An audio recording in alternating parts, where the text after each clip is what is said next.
Sáng 23 tháng 3, Ban Chỉ huy quân sự phường Hải Châu đã khai mạc lớp huấn luyện dân quân tự vệ năm thứ nhất năm 2026. Phát biểu tại lễ khai mạc, Trung tá Nguyễn Quốc Đạt, Chỉ huy trưởng Ban Chỉ huy quân sự phường nêu rõ, dân quân tự vệ là lực lượng vũ trang quần chúng đặt dưới sự lãnh đạo của cấp ủy, chính quyền địa phương ở cơ sở, là lực lượng không thoát ly khỏi sản xuất có chức năng, nhiệm vụ quan trọng bảo vệ đảng, chính quyền, nhà nước, bảo vệ tính mạng tài sản của nhân dân làm nòng cốt cùng toàn dân đánh giặc ở địa phương, cơ sở khi có chiến tranh.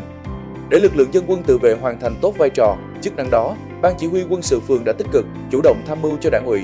Ủy ban Nhân dân phường lãnh đạo, chỉ đạo xây dựng, huấn luyện và tổ chức hoạt động của lực lượng dân quân tự vệ đạt nhiều kết quả thiết thực, góp phần giữ vững an ninh chính trị, trật tự an toàn xã hội ở cơ sở.